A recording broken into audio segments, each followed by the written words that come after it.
जय हिंद शिक्षक साथियों, मैं अजय कुमार वाराणसी उत्तर प्रदेश से आपके अपने चैनल नव शिक्षण पे स्वागत करता हूं।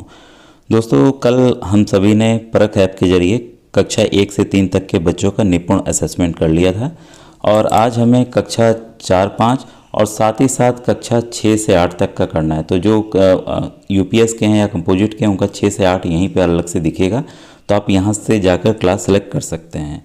और कुछ जो हम लोगों ने जो कल परीक्षा हुई उसमें जो समस्या आई उसको मैं बताने जा रहा हूँ, उसका समाधान क्या है वो भी इस वीडियो में आपको बताऊंगा। इसके पहले कि मैंने वीडियो बनाई हुई है कि परख ऐप से कैसे हम करें, तो आप शिक्षा विभाग बेसिक शिक्षा की एक प्लेलिस्ट अलग से मेरे चैनल पर बनी हुई है, उसको आप जाकर देख सकते हैं। और दोस्तों, एक और इम्पॉर्टेंट है कि मैं बच्चों के विभिन्न प्रतियोगी परीक्षाओं की तैयारी कराता हूं, जिसमें कक्षा 5 के नवोदय विद्यालय, विद्या ज्ञान स्कूल, अटल आवासीय विद्यालय और कक्षा 8 में पढ़ने वाले बच्चों के लिए NMMS एग्जाम, नेशनल मेंस का मेरिट स्कॉलरशिप, राष्ट्रीय आय में युक्त आधार छात्रवृत्ति परीक्षा, आगे कई तरह की प्रतियोगी परीक्षाओं की तैयारी कराता हूँ। तो बच्चों को व्हाट्सएप ग्रुप में जोड़ सकते हैं, संबंधित वीडियो के डिस्क्रिप्शन में प्लेलिस्ट मिल जाएगा।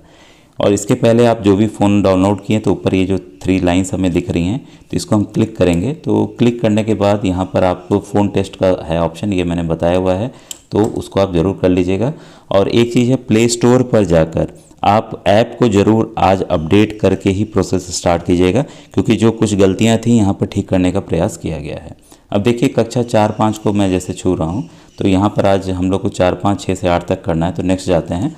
तो यहाँ देखिए, सभी छात्र जितने भी छात्र रहेंगे वो इसी पेज में पूरी डिटेल आ जाएगी। जैसे इसमें कुल 21 छात्र हैं जो कि हमें दिख रहे हैं। और जैसे ही आप जानते हैं कि आज प्रयास कीजिएगा कि सभी बच्चे प्रेजेंट रहें, उसके पीछे केवल और केवल कारण है कि अगर आप वो बच्चा एब्सेंट रहता है तो इसके वो बच्चा ई कैटेगरी में चला जाएगा, जिससे विद्यालय का आपका जो आपकी निपुण असेसमेंट टेस्ट है उसमें नंबर आपके कम हो जाएंगे। ठीक है, तो प्रयास कीजिएगा कि सुबह पहुंच के बच्चों को ले आएँ या कुछ करें। ठीक है, तो हम यहाँ पर देखिए नेक्स्ट दबाएंगे बटन, नीचे की तरफ आपको नेक्स्ट आएगा। तो नेक्स्ट करने के बाद देखिए यहाँ पर ऑप्शंस आ रहे हैं हमें स्कैन के, स्कैन रिपोर्ट के और समरी के। तो स्कैन वाला तरीका मैंने एक्चुअल में OMR पे करके दिखाया हुआ, तो हम इस पर अभी नहीं जाएंगे। ठीक है, उसको आप देख लीजिएगा प्लेलिस्ट से।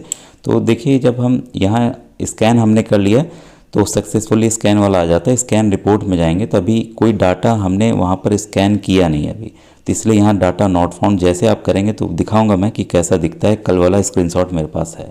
ठीक है, और यहाँ पर देखिए समरी में अगर आप जाएंगे तो यहाँ पर देखिए आपके ऊपर दिख रहा होगा टोटल स्टूडेंट 21, प्रेजेंट 21, क्योंकि अभी मैंने किसी बच्चे को यहाँ एब्सेंट नहीं किया। अगर एब्सेंट करूँगा तो यहाँ संख्या ये आपको 20, अगर एक को करूँगा 20, वैसे कम होते चली जाएगी। स्कैन मैंने किया नहीं है और सिंक मैंने किया नहीं है।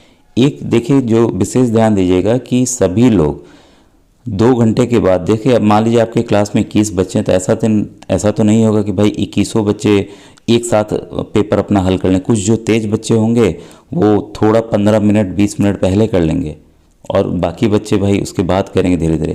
तो इसमें आप ध्यान दीजिएगा, जिस जिस बच्चे का होता चले जाए उसका आप स्कैन करते चले जाइएगा, क्योंकि यहाँ पर हमें इंडिविजुअल स्कैन करना है। ठीक है, उसका आप स्कैन करते चले जाइएगा और रिपोर्ट यहीं पे देखिएगी। इसको मैं अभी दिखाऊंगा जस्ट कि फिर उसको सिंक करेंगे, सिंक में ही फिर ये समरी में आ जाएगा।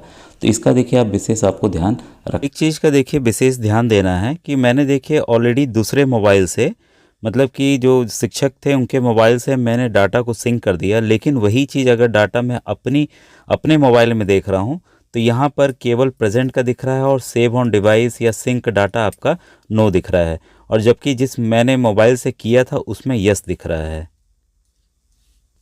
तो जिस मोबाइल से आप कर रहे हैं स्कैन, उसी से आपको सिंक करना है, ये आप ध्यान रखिएगा बिना है।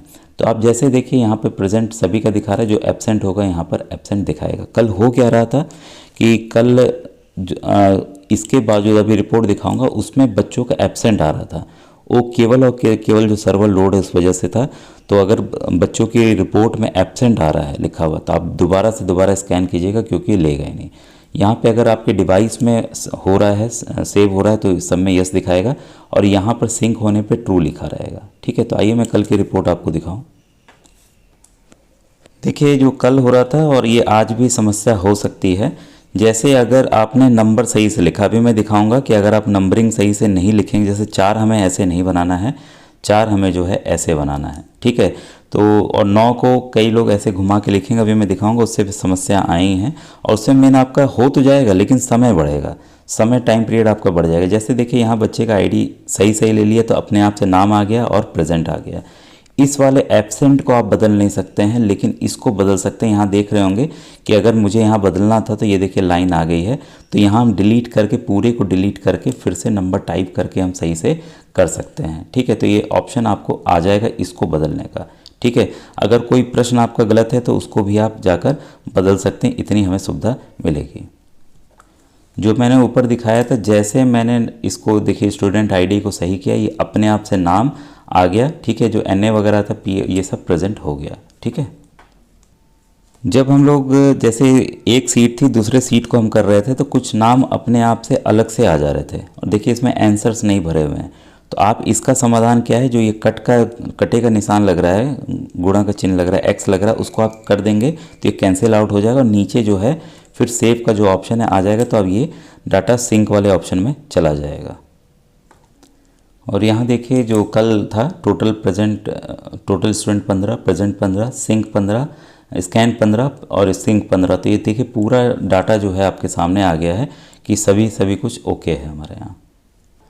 अब ये देखिए जो आज हमारा कक्षा 4 से 5 होना है, ठीक है, और कक्षा 6 का 6 से 8 तक होना है। तो इसमें जो सवाल है वो कुल 30 सवाल आएंगे 4 से 5 में, और 6 से 8 में कुल 50 सवाल आने वाले हैं। ठीक है, तो आपके स्कूल की रैंकिंग किस आधार पर डिसाइड होगी आप यहाँ पर देख लीजिए। ठीक है, तो ये हम अगर कोई बच्चा देखिए एब्सेंट है, ई में आ रहा है, ठीक है, एब्सेंट है, तो आपका कितने प्रश्नों के उत्तर सही होने पर ग्रेड प्राप्त होगा। तो यहाँ एब्सेंट है तो भाई कुछ भी नहीं कर सकते। ठीक है, तो यहाँ पर देखिए आपके बच्चे का या आपके स्कूल को कैटेगरी कैसे डिसाइड होगी। A+ कैटेगरी में तब आएंगे आप, ठीक है, जब 90 से 100% सही होंगे। उसमें कितने सवाल सही करने होंगे, 27, कुल 30 सवाल हैं कक्षा 4-5 में। 27 से 30 सवाल के अंदर सही है बच्चे का जवाब, तब वो बच्चा आपका A कैटेगरी में आ जाएगा। अब एक बच्चे से तो डिसाइड नहीं होगा, जितने बच्चे क्लास में हैं उनका सामूहिक मिला करके एक आपका रिजल्ट विद्यालय का तैयार होगा। अभी मैं दिखाऊंगा कि हमारे ब्लॉक का रिजल्ट कल ही आ गया था तो किस तरह से उस पर दिखा रहा है, तो थोड़ा सा वेट कीजिएगा। और A कैटेगरी में बच्चा तब आएगा जब 75 से 89% सही होगा। तो आप 30 सवाल का 75%, 89% निकाल सकते हैं। मतलब 23 से अगर 26 सवाल तक बच्चे का सही है 30 सवालों में से, तब वो A कैटेगरी में आएगा। B कैटेगरी के लिए 18 सवाल से 22 सवाल के बीच में सही होना चाहिए 30 सवालों में से। C कैटेगरी के लिए 15 से 17 के बीच में होना चाहिए। और D कैटेगरी के लिए आपका 12 से 14 के बीच में होना चाहिए।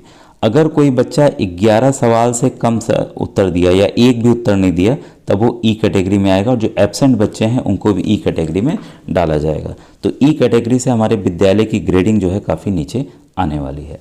अब देखिए ये कक्षा 6 से 8 तक का मैं आपको दिखा दूं, इसमें जो डिटेल आपके सामने कक्षा 6 से 8 तक, जैसा आप जान रहे हैं 50 सवाल आ रहे हैं, तो 50 सवालों में से अगर आपके 90 से 100 बच्चा सही करता है, मतलब 45 से ज़्यादा नंबर प्राप्त, 45 या 45 से ज़्यादा प्राप्त करता है, तो वो A कैटेगरी में आएगा। A और A+ कैटेगरी में A कैटेगरी के लिए 38 सवाल से 44 सवाल तक, B कैटेगरी के लिए 30 से 36 तक, C कैटेगरी के लिए 25 से 29 तक, D कैटेगरी के लिए 20 से 24 तक। अगर कोई बच्चा कुछ ना करे या 19 सवाल तक वो सही कर दे तो वो E कैटेगरी में आएगा। तो आपको ये समझ में आ गया होगा कि विद्यालय की जो ग्रेडिंग है वो किस आधार पर होनी है।